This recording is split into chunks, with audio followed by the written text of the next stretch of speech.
Okay, sign into the old lappy toppy. Oof. Yes guys, welcome back to another video. Welcome to the George Benson football channel. For today, we're going to be building the Chelsea attack. If you haven't seen the video where we build what could potentially be, in my opinion at least, a title winning defence, because the defence has been the biggest problem this season. So we started from the back. If you haven't yet seen that video, I advise you go and watch it, pause this one, go and check that one out, and then come back. We're going to be taking a look at the attack. I'm going to leave the midfield till last. We're going to be taking a look at two potential formations that I think Frank Lampard could use, not for the rest of this season, or we could probably see it for the rest of this season, but obviously this is based around the transfer window being available, with Chelsea being able to spend some money. We're going to take a look at realistic options as to who we can bring in, and we're going to take a look at the dream case scenario where Chelsea can invest in defence and also improve our attack. So the two formations we're going to be looking at are both 4-3-3 and 4-2-3-1. We're going to be taking different options using both of those formations in today's video. So as we all know, Chelsea have been linked with every man and his flipping dog in European football. We've got an abundance of money to spend from the sale of Eden Hazard, Alvaro Morata, and people get excited when you talk about young wingers, when we talk about fast pacey wingers. We've already bought in Hakim Ziyech, so the whole dream of having a player like Ian Robben who can play on the right hand side, who's left footed to cut in, that's already in the pipeline, and we're being linked with the likes of Jaden Sancho. You've got buyback clauses being discussed for Jeremy Boga. We've also been linked with Pierre-Emerick Aubameyang. We've been linked countless times with Timo Verner. We're going to take a look at different options. I've actually, for the purpose of this video, focused on Werner as the biggest striker target. I think he would complement Chelsea the best. I've also used the likes of Boga in a couple of formations. We've got Sancho in a couple. And then obviously we've got the return of Ruben Loftus-Cheek, which is going to be a little bit like a new signing as well. So two players that are looking likely to actually leave Chelsea come the end of this season. Their contracts are up at the end of May or the end of June, and it's looking highly likely that both Pedro and Willian will be leaving Chelsea come the end of this season. So for the purpose of this video, it could have gone on for about 55 minutes if we looked at every possible formation, including the potential of still having Pedro and the potential of still having Willian. So for the sake of this vid, we've got rid of both Pedro and Willian. I'm going to say goodbye, thank you for everything, I love you both. Moving forward, we're trying to build a Frank Lampard Chelsea team here that could potentially win the league. So the first one we're going to look at is what we've already got at the club. Say there isn't the ability to spend money this summer, we can't pay the right price, or we're not offering enough, or clubs don't want to sell, or maybe Frank Lampard and Chelsea feel as though we've already got enough with the addition of Hakim Ziyech. So what we're going to look at here is a 4-3-3 with players that we've already got. We're going to use the defence that we've built. So what we've got on the screen is of course the defence that we've already built. Got the three Chelsea logos in the middle. That implies that we're going to be playing a flat 4-3-3. We will build that in the next episode. But as for who we've got on the left, who we've got on the right and up front, obviously Tammy's been our top scorer. He was injured towards the end of the season as we knew it, so Olivier Giroud came in. But Tammy is clearly Chelsea's number one. He's Chelsea's number 9. He is the top striker. Christian Pulisic, I thought, has had a very good season so far in his debut year in the Premier League. He's only going to get better. So we've stuck him on the left, and with the absence of Willian, Callum Hudson-Odoi can continue to build upon that relationship that he has with Reece James on the right-hand side behind Tammy Abraham. Even if Chelsea can't spend any money on any additional wingers this summer, we've still got Ziyech as that option on the right hand side as well. But thinking about that link up between Callum Hudson-Odoi and Reece James, I think what we've actually got on the screen right now is already a very good option for Chelsea. What the hell has just happened there then? If someone's doing some building work, hello mate. I've also gone and stuck a little formation on the screen where if Chelsea were to bring in someone such as Timo Verner, the conversation would really start to begin. If Chelsea do spend money on a striker who has got that European calibre that is definitely going to challenge Tammy Abraham for the starting spot, something like what we have now with Christian Pulisic on the left, Timo Verner up front, and Hakim Ziyech on the right hand side, cutting in with that left foot, you've also got the ability that Christian Pulisic has to drift inside. When the attacks are coming down the right, Pulisic is very good at cutting in from the left without the ball to occupy more of a number 10 position. With the three midfielders in the block in the centre, these can be supporting going forward and can also be interchangeable going back as well. Then there's also the potential of signing Jaden Sancho. He's the dream signing. I think that if Chelsea are to bring in Sancho, we might have to say goodbye to one of those defensive options that we've got on the screen right now. Maybe we don't bring in a brand new left back, although it's looking as though the funds for the left back signing would be funded by the sale of another left back. And we've got to remember, we've got the money from the Morata sale, we've got the Eden Hazard money as well, and the likelihood is, fingers crossed, I literally pray to the heavens that this happens, because all of this is dependent on Chelsea finishing in the top 4. And basing everything in this video, I'm basing it off the fact that we will. So I think that we will. I bloody hope that we will. For the sake of this flipping vid, please, Chelsea, finish in the top damn 4. There's also a very key dynamic to discuss in the sense that Jaden Sancho, of all of these players that we're using in the graphics of this video to build a potential Chelsea title-winning team for next season, if we do buy Jaden Sancho, the ability to sign numerous other players in various different positions becomes less and less likely, because Sancho,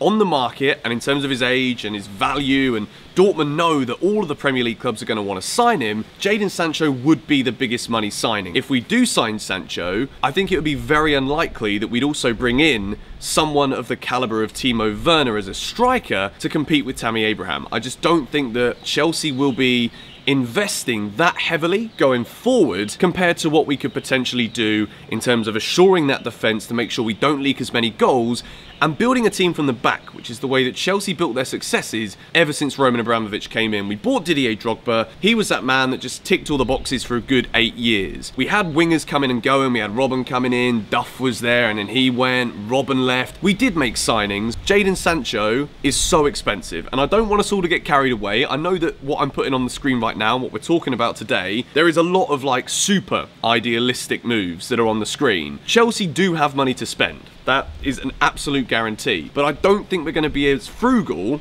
as what I'm being optimistic for right now. I don't think the idea of Koulibaly, Telles, Sancho and Werner, to me that would be an absolute dream. I think that is absolutely everything that Chelsea need, considering we've already bought in Hakim Ziyech as well. So if we can sign those 4 players, that would be the absolute dream for this Chelsea team. I think that gives us a bit of absolutely everything, and with those 4 additions and the squad that we already have and the players coming through, I genuinely feel as though that could be the 4 signings that could allow Chelsea to win the Premier League next season, or at least compete. So we've taken a look at different options with the 4-3-3 formation. It's time we take a little look at the 4-2-3-1. And in terms of the players that we've already got here, so far this season, if we take Alex Telles and also Koulibaly at the back as the 2 major signings, the 4 players that will be playing in front of the 2 holding midfielders, or the pivot, as it's been known this season at Chelsea, Christian Pulisic on the left, Callum Hudson-Odoi on the right, again, bringing in that combination play.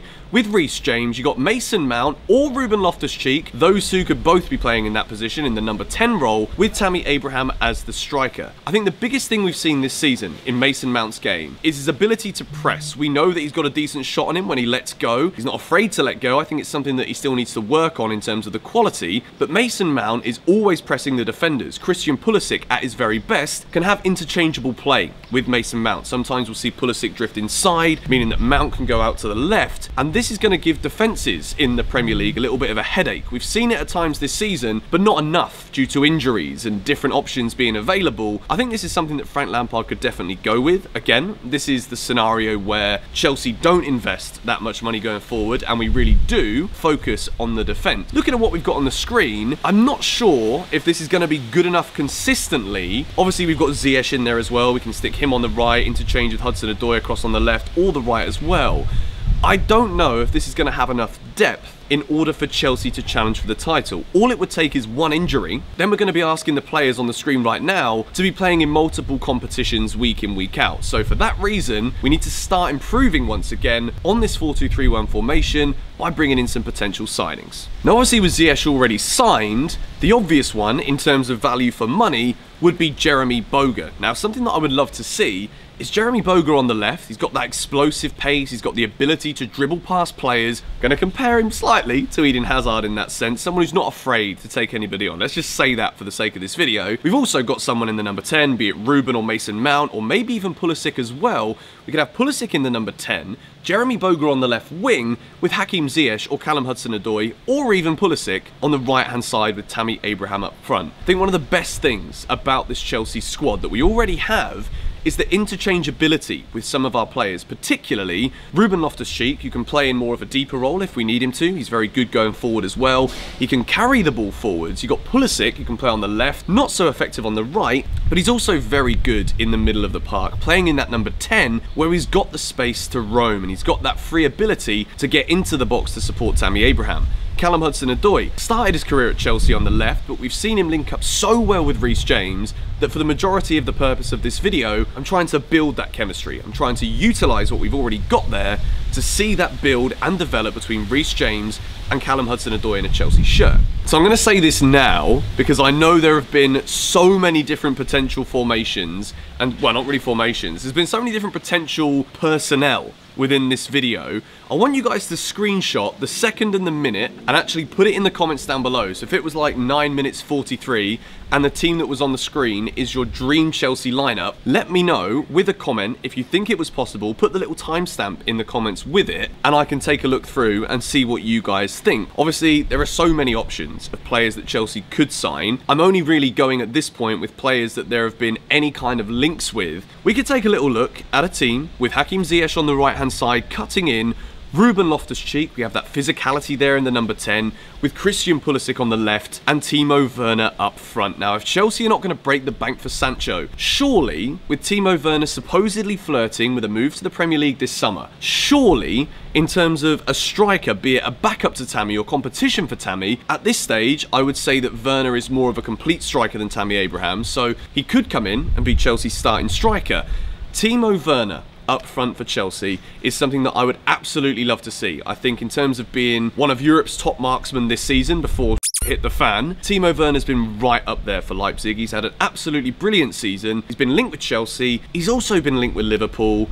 I think it's more likely that Liverpool will sign him, but for me, he would be the dream striker to have alongside Tammy Abraham. In this video, I've not discussed the potential of playing with a 4-4-2 or something of that nature with two strikers, be it both Tammy and Timo Werner, because we've not seen Chelsea play with two strikers at any consistent level since we had the likes of Nicolas Anelka, Didier Drogba at the club. So I don't think it's something we're going to see, particularly with what we've experienced so far during Lampard's managerial career. So another question I've had to ask myself in this video is, in terms of the best 11, we're trying to build something here that I could see challenging for the Premier League title. One of the questions that I've been asking myself, and I've been going back and forth on this, is who out of Callum Hudson-Odoi and Christian Pulisic, if one of them has to make way for the addition of Hakim Ziyech in the side, who at the moment do I feel is the more complete player to hold their place if we've got a Mason Mount or a Ruben Loftus-Cheek in a number 10, sticking with a 4-2-3-1.